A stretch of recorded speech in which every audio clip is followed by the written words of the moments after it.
ಅಮ್ಮ ಎಲ್ಲ ಮಕ್ಕಳು ಅಂದರೆ ತುಂಬ ಜನ ಕ್ರಿಕೆಟ್ ಆಡ್ತಾರೆ, ಯಾರೂ ಮುಂದೆ ಬರಲ್ಲ. ಇವತ್ತು ಬೆಂಗಳೂರಿಗೆ ಬರ್ತಾರೆ ಪವನ್ನು, ಅದಾದ ನಂತರ ರಣಜಿ ಆಡ್ತಾರೆ, ಅದಾದ ನಂತರ IPLಗೆ ಸೆಲೆಕ್ಟ್ ಆಗ್ತಾರೆ, ಅದು ನಮ್ಮ ಕರ್ನಾಟಕ RCB ಟೀಮ್ಗೆ. ಆ ಕ್ಷಣ ಹೆಂಗಿತ್ತು ನಿಮ್ಗೆ? ಎಷ್ಟು ಖುಷಿ ಆಯ್ತು ಅವಾಗ? ಬಹಳ ಖುಷಿ ಆಯ್ತು. ಮೊದಲೇ ಸಲ ನಾವು ಟಿವಿ ಮುಂದೆ ಕೂತಿದ್ವಿ, ನಾನು, ನಮ್ಮ ಮನೆಯವರು, ನನ್ನ ಮಗಳು. ಅವಾಗಿನ್ನೂ ಅವ್ನ ಮದುವೆ ಆಗಿರ್ಲಿಲ್ಲ. ಎಲ್ರದ್ದು ಆಗ್ತಾ ಇತ್ತು, ಇವನ್ ಹೆಸರೇ ಬರ್ತಾ ಇರ್ಲಿಲ್ಲ.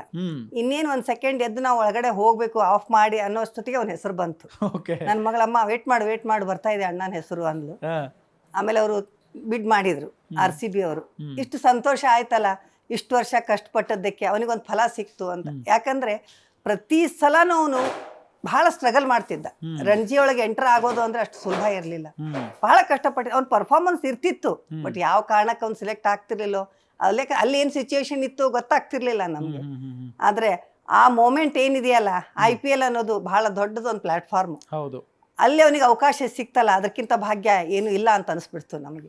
ನಾವೇನ್ ಕಷ್ಟಪಟ್ಟಿದೀವಿ ಅದಕ್ಕೆ ಅವನು ಸಾಧಿಸಿ ತೋರಿಸಿದಾನೆ. ನಾವ್ ಈಗ ಮೊನ್ನೆ ಒಂದು 15 ದಿವಸ ಹಿಂದ್ಗಡೆ ನಾವು ಹುಬ್ಳಿಗೆ ಹೋಗಿದ್ವಿ. ನಮಗೆ ಆಶ್ಚರ್ಯ ಆಯ್ತು, ಜನ ಇಷ್ಟು ನಮ್ಮನ್ನ ಗುರುತಿಸಿದಾರ ಅಂತ. ಅವ್ನು ಚಿಕ್ಕವನಿದ್ದಾಗ ನಾನೇನು ಮನೆಯಿಂದ ಸಿಟಿ ಪಾರ್ಕ್ ಅಂತ ನಮ್ಮ ಮನೆ, ಅಲ್ಲಿಂದ ಮೇನ್ ರೋಡಿಗೆ ಹೋಗಿ ಬಸ್ ಹತ್ತಿಸ್ಬೇಕಾಗ್ತಿತ್ತು ಅವನಿಗೆ. ನಾನು ಬೆಳಗ್ಗೆ 5 ಗಂಟೆಗೆ ಮನೆಗೆ, ಯಾವುದೇ ಕಂಡೀಷನ್ಗೂ 5 ಗಂಟೆಗೆ ಮನೆಗೆ ಬಿಡಲೇಬೇಕು. ಅವನು 6 ಗಂಟೆ ಗ್ರೌಂಡ್ನಲ್ಲಿ ಇರಬೇಕು. ಹೀಗಾಗಿ ಒಬ್ಬನೇ ಚಿಕ್ಕವನು ಹೋಗಕ್ಕೆ ಭಯ ಪಡ್ತಿದ್ದ ಅಂತ ಅವನ ಜೊತೆ ನಾನು ಹೋಗ್ತಿದ್ದೆ. ಯಾಕಂದ್ರೆ ಪೇಪರ್ ಏಜೆನ್ಸಿ ಇರೋದ್ರಿಂದ ಇವ್ರು ಬೇಗ ಹೋಗ್ಬಿಡ್ತಿದ್ರು ಕೆಲಸಕ್ಕೆ. ಅದನ್ನ ಮೊನ್ನೆ ಒಬ್ರು ನೆನೆಸಿದ್ರು ಮೊನ್ನೆ. ಅವ್ನು ಯಾರು, ತರಕಾರಿ ಮಾರೋನು. ಅವ್ನು ಹೇಳ್ತಾ ಇದ್ದಾನೆ, ಅಮ್ಮ ನೀವು ಡೈಲಿ ಬೆಳಗ್ಗೆ ಅವ್ರ ಜೊತೆ ಬಸ್ ಸ್ಟಾಪಿಗೆ ಹೋಗೋದನ್ನ ನಾವು ನೋಡ್ತಾ ಇದ್ವಿ.